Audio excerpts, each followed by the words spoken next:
Last week, I assigned these 3 records in Evidentia to Uncle Dave. This week, I discovered there is no Uncle Dave. Instead, these records should have been attached to Grandpa Dave. How do I take the information I assigned from one subject and merge it into another subject? This is the question we'll answer today on Evidentia Answers.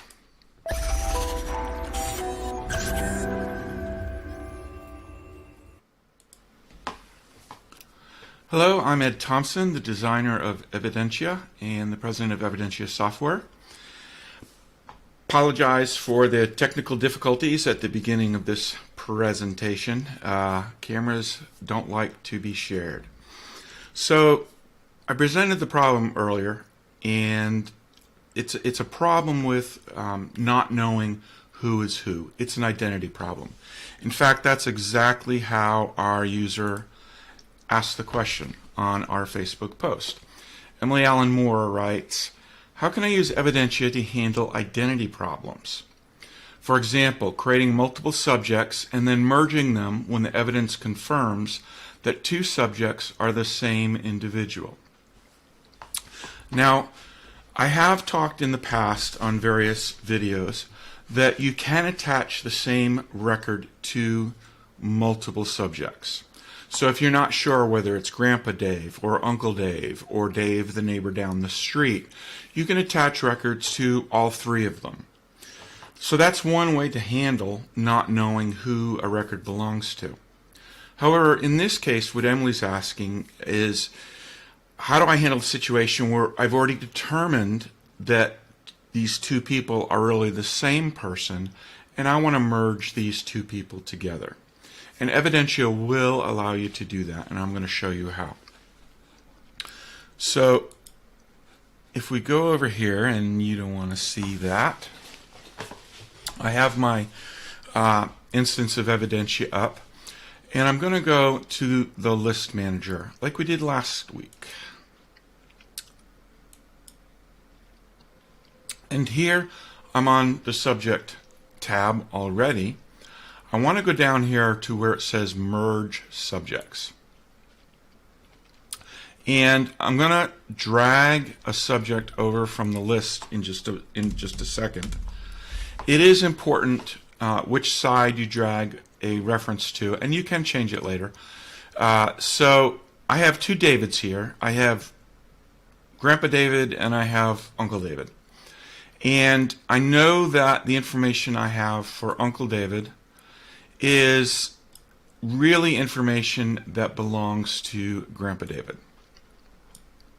So I'm going to drag the record that I want to keep onto the left-hand side and drag the one I'm going to pull data from on the right-hand side.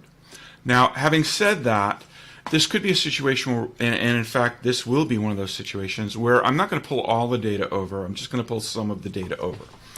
But I'm going to do it line by line. So this is the information I have on, or I potentially have on David the son.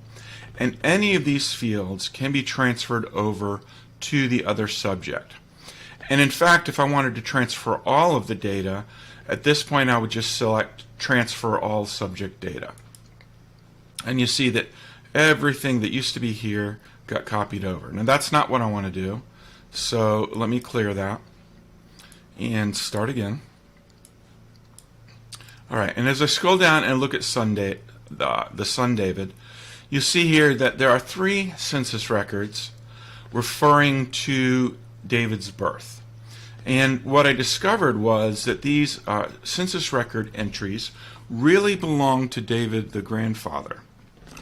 So all I have to do is drag from the David the son over to David the grandfather all the records that I want to move. So here's one, proof that David the son is the child of Rachel Brown. Actually, that one belongs with David the son, so I'm going to leave it. But here are 2 education records that I have for David the son that really belong to David the grandfather. So I'm going to drag those over. So now it looks pretty much the way that I want it. What I'm going to do, I'm back up at the top, and I'm going to select Merge. This is going to ask me if I'm sure selected attributes will be moved.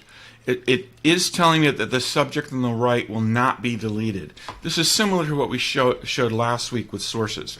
Because there's information here about David the son that I do want to keep, I'm not going to delete David the son. He's still a valid person. But had I moved all that data over or used transfer all subject David data over, then it would tell me that David's son would be deleted. So I'm going to say yes here. And now, in order to verify it, there's a lot of different ways I could verify it.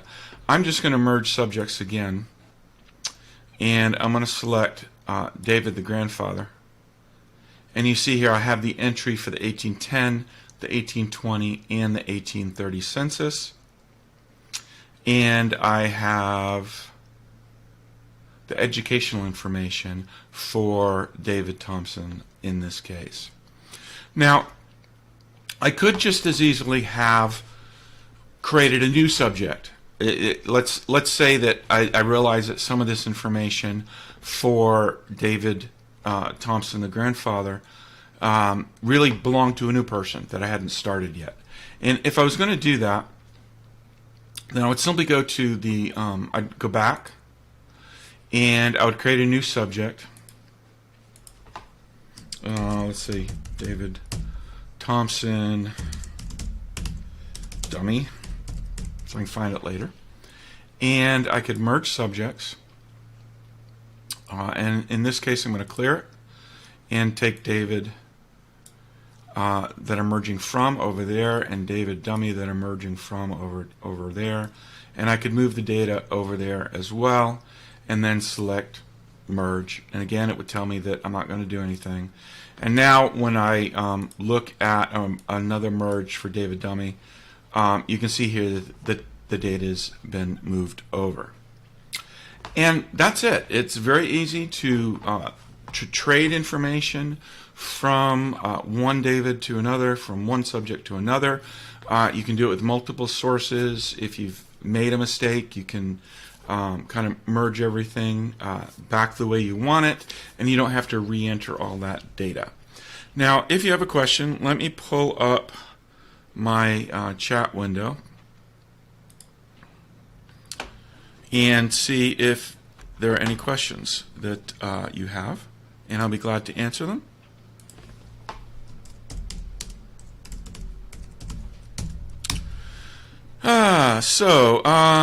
Emily from Indiana. Welcome, Emily. Glad you could make it today. I'll give it just a second. There's about a 12-second delay between the time that I ask a question and the time that I see your post. So I'm going to give it just a second to see if we have any questions. We have a small group today, and I'll be glad to answer any questions that you have.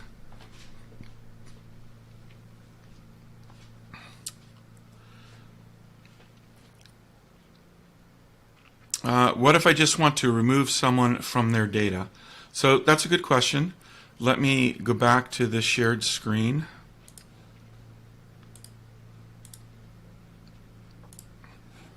And I'm going to go back, just say that I'm done here. I'm going to go back to the subject list. Oh, don't tell me you froze up on me.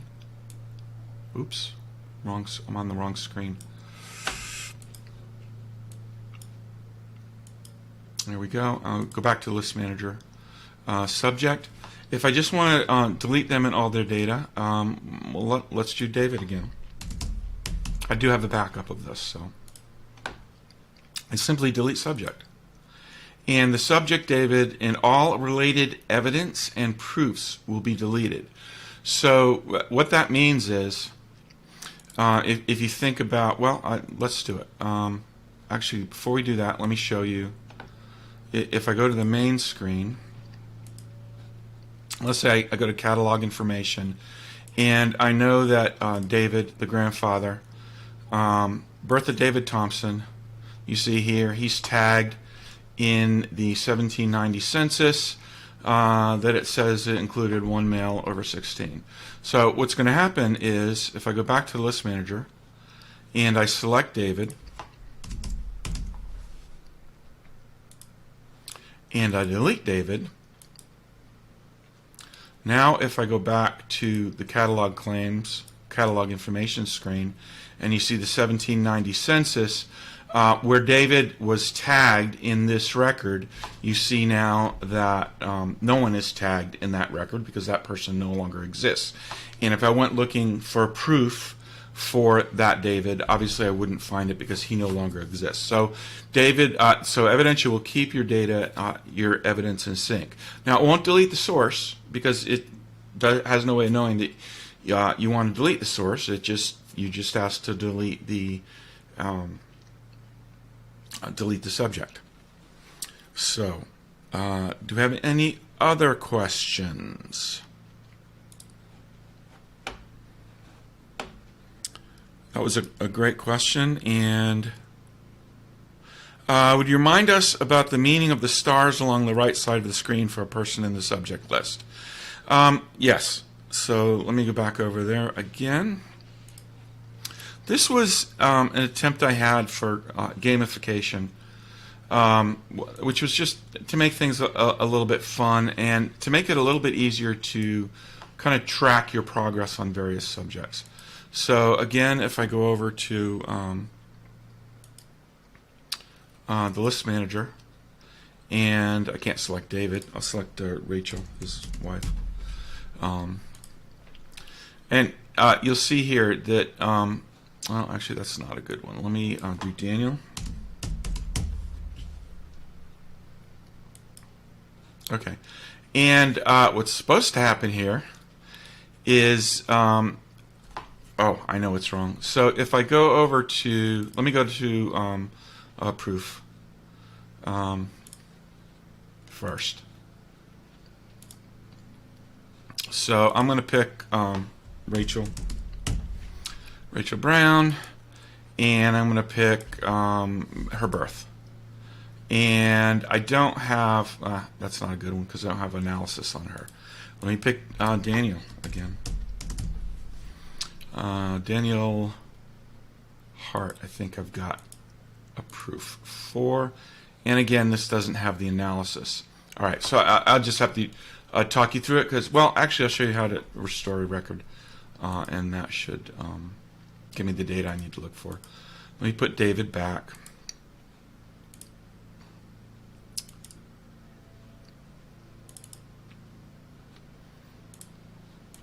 All right, now if I go back to, let me make sure I've got what I need for David.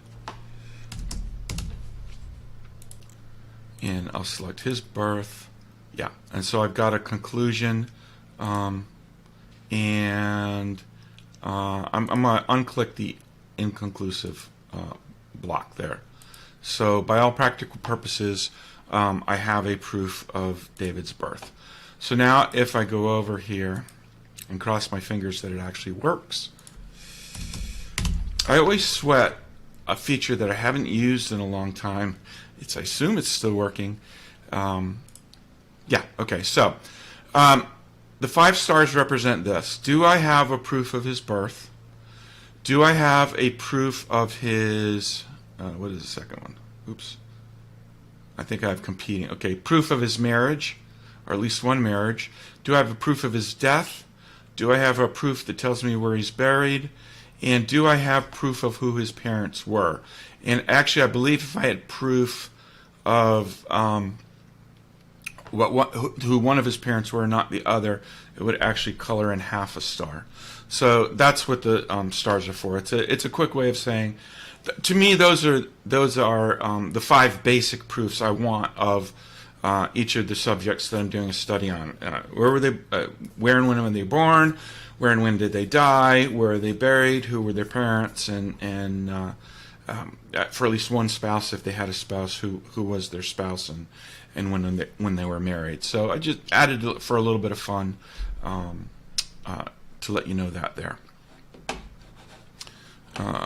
Okay, do we have, oops, I'm never where I think I am with the with the cursor. Do we have any other questions?